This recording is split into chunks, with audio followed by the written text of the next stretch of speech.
That's the case. What is it? Huh? It's an industrial cell phone because I've destroyed all my others. In the last 2 years, I've killed like 10 phones. Okay. COVID-19, most of us gained the COVID-20. According to a study published by the University of Missouri, 61% of Americans gained at least 15 pounds. So to get you on your way to health and fitness, health and wellness, we're going to talk about progressive overload, how to define it, how to start and apply it, and how to continue to make gains over time. I'm Tech Sergeant Mater. I've been weightlifting and personal training for about 10 years now, and we're just going to jump right into defining progressive overload. It sounds like a big deal. It's really just upping the stress on your body. So progressive overload defined is the gradual increase of stress put upon your musculoskeletal and nervous system. John Sisek in the National Strength and Conditioning Association Journal in 2002 stated it like this: in order to keep making gains from an exercise program, you must find a way to make it more difficult. There's multiple facets of increase. We're going to cover those in the last section. They have to do with variations, volume, and weight. Progressive overload is not a linear thing. So there's a Greek legend about Milo of Croton. As a young man, he picks up a baby calf, and he does this every day and carries it into town. As the calf grows, eventually he's picking up a full-grown bull. Kind of ridiculous, but this is an example of how it's not linear. Brett Gutierrez of the Strength and Conditioning says adaptations happen in waves, meaning that you'll see increases of great strength or great conditioning, and then you'll see a plateau or like a set, and that's when we'll change things up and it'll go to another variable. Now you know what it is. We're going to jump in on how to start, how to apply it, and how to make sure you're doing it safely. So you're going to analyze your sporting needs. So for somebody who runs a lot, they're going to need a lot of lower body, like strength and explosive tendencies.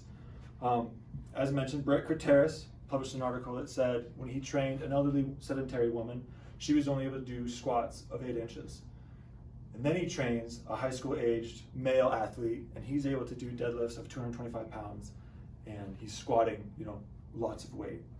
So this is the idea behind it, is that this older lady had to know her physical limitations, or he knew her physical limitations, and we're able to adapt a program to facilitate her needs.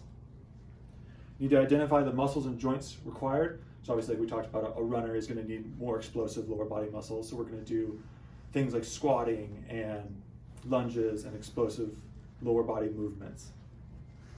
And then you're going to provide movements to strengthen these muscles. We're going to use the same example. We're going to say a runner needs to be able to push from the ground. So that's why a squat is good, because you're pushing, you're making that movement from the ground. If you do leg extensions or leg curls, you're not producing the same direction of force to the ground that he needs. You'll have strong muscles, but it won't be in the direction that he needs them to be. So that's how you're going to apply it. That's how you take step-by-step improvements. Now we're going to talk about increasing your load over time or making gains far into the future. So Ashley Kavanaugh explains this in the National Strength and Conditioning Association Journal of 2006 about ways to change and achieve your progression. There's 4 ways. One is exercise variation, exercise frequency, exercise duration, and intensity and load. Exercise variation is the order in which you do your exercises. So if you start with a chest press, you would variate that into starting with chest flies and then going into a chest press. You're activating the different muscles differently, and this creates the different overload and shocks the body. Exercise frequency may be, for a high school or college athlete, 2 to 3 times a day. But for maybe somebody who's in their middle ages, 50 to 40 or 40 to 50, it would be maybe 3 to 4 times a week, and then you would adjust the frequency as needed. Exercise duration and intensity would be, I started at 30 minutes, I was able to do 30 minutes on the treadmill, now I'm going to 35 minutes. Or I did 30 minutes at 5 miles an hour, now I'm going to do 30 minutes at 5.5 miles an hour. So, and those things go in balance. You can't overwork your body, so make sure that you're paying attention. And then your load. Load is not just weight. Load is volume and weight, and those things also are harmonious. So as you decrease your weight, your volume should go up. You should do more repetitions, more sets. As your weight increases, you do less volume, less reps, less repetitions. Also shocking the body when you switch from one to the other.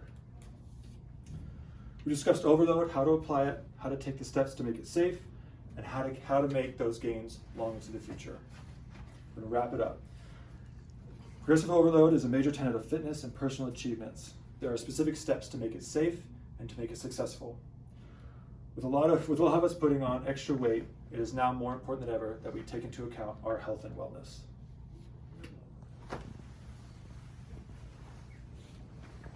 Is it hot in here?